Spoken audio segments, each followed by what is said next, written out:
36वां अध्याय श्री हरि और वीरभद्र का युद्ध।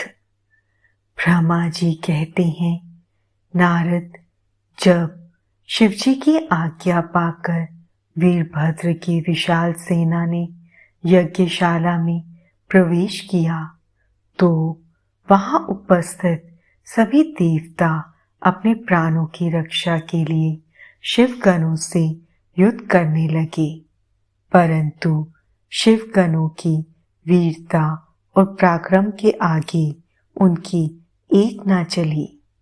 सारे देवता पराजित होकर वहां से भागने लगे। तब इंद्र आदि लोकपाल युद्ध के लिए आगे आए। उन्होंने गुरुदेव बृहस्पति जी को नमस्कार कर उनसे विजय के विषय में पूछा। उन्होंने कहा, हे गुरुदेव बृहस्पति, हम ये जानना चाहते हैं कि हमारी विजय कैसे होगी। उनकी यह बात सुनकर बृहस्पति जी बोले, हे इंद्र, समस्त कर्मों का फल देने वाले तो ईश्वर हैं। सभी को अपने करने का फल अवश्य भुगतना पड़ता है। जो ईश्वर के अस्तित्व को जानकर और समझकर उनके शरण में आकर अच्छे कर्म करता है, उसी को उसके सत्कर्मों का फल मिलता है। परंतु जो ईश्वर की आज्ञा के विरुद्ध कार्य करता है, वह ईश्वर द्रोही कहलाता है और उसे किसी भी अच्छे फल की प्राप्ति नहीं होती। उन परम पुण्य भगवान शिव के स्वरूप को जानना अत्यंत कठिन है।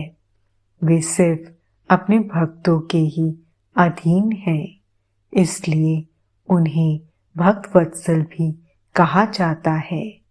भक्ति और ईश्वर सत्ता में विश्वास न रखने वाले मनुष्य यदि वेदों का 10,000 भी अध्ययन कर लें तो भी भगवान शिव के स्वरूप को भली भांति नहीं जान पाएंगे।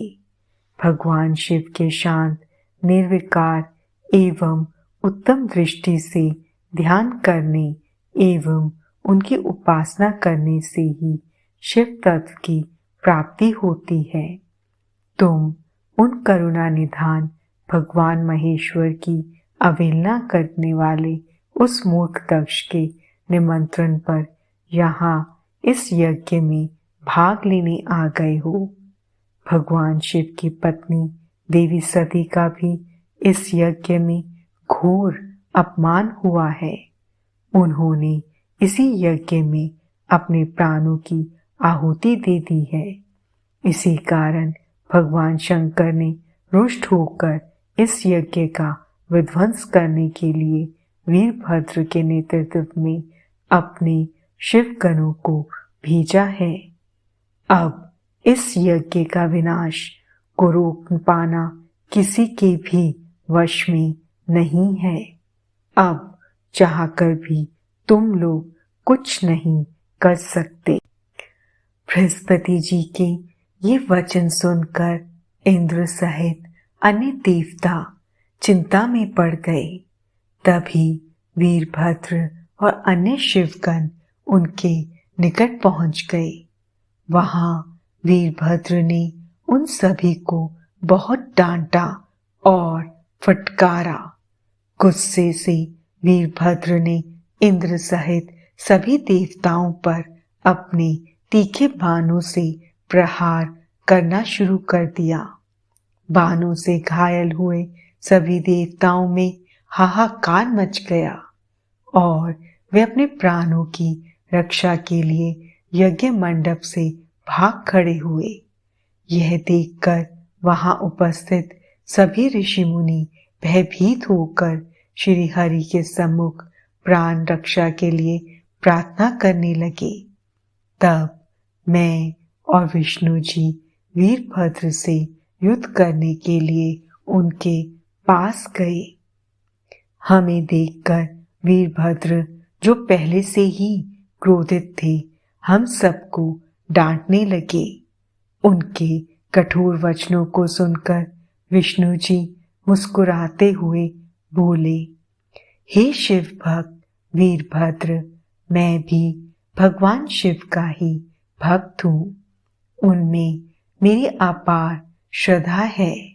मैं उन्हीं का सेवक हूँ, परंतु दक्ष अज्ञानी और मूर्ख है। यह सिर्फ कर्म कांडों में ही विश्वास रखता है। जिस प्रकार महेश्वर भगवान अपने भक्तों के ही अधीन है, उसी प्रकार मैं भी अपने भक्तों के ही अधीन हूँ। दक्ष मेरा अनन्य भक्त है। उसकी बारंबार प्रार्थना पर मुझे इस यज्ञ में उपस्थित होना पड़ा। हे वीरभद्र, तुम रुद्रदेव के रौद्र रूप अर्थात क्रोध से उत्पन्न हुए हो।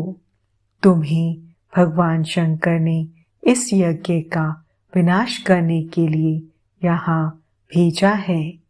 उनकी आज्ञा तुम्हारे लिए शिरोधार्य है। मैं इस यज्ञ का रक्षक हूँ, अतः इसे बचाना मेरा पहला कर्तव्य है। इसलिए तुम भी अपना कर्तव्य निभाओ और मैं भी अपना कर्तव्य निभाता हूँ। हम दोनों को ही अपने उत्तरदायित्व की रक्षा के लिए आपस में युद्ध करना पड़ेगा। भगवान विष्णु की ये वचन सुनकर वीरभद्र हंसकर बोला कि आप मेरे परमेश्वर भगवान शिव के भक्त हैं। यह जानकर मुझे बहुत प्रसन्नता हुई। भगवान, मैं आपको नमस्कार करता हूँ।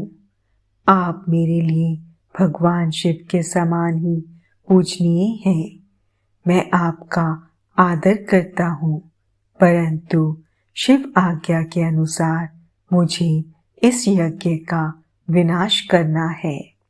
यह मेरा कर्तव्य है। यज्ञ का रक्षक होने के नाते इसे बचाना आपका उत्तरदायित्व है, अतः हम दोनों को ही अपना अपना कार्य करना है।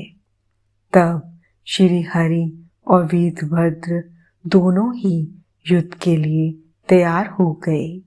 तत्पश्चात दोनों में घोर युद्ध हुआ। अंत में वीरभद्र ने भगवान विष्णु के सुदर्शन चक्र को जड़ कर दिया। उनके धनुष के 3 टुकड़े कर दिए। वीरभद्र विष्णु जी पर भारी पड़ रहे थे। तब उन्होंने वहां से अंतर्ध्यान होने का विचार किया। सभी देवता व ऋषिगण यह समझ चुके थे कि यह जो कुछ हो रहा है वे देवी सती के प्रति अन्याय और शिवजी के अपमान का ही परिणाम है। इस संकट की घड़ी में कोई भी उनकी रक्षा नहीं कर सकता। तब वे देवता और ऋषिगण शिवजी का स्मरण करते हुए अपने अपने लोक को चले गए। मैं भी दुखी मन से अपने सत्यलोक को चला गया। उस यज्ञ स्थल पर बहुत उपद्रव हुआ। वीरभद्र और महाकाली ने अनेकों मुनियों एवं देवताओं को प्रताड़ित करके उनका वध कर दिया। भृगु, उषा और भग नामक देवताओं को उनके करने का फल देते हुए उन्हें पृथ्वी पर फेंक दिया।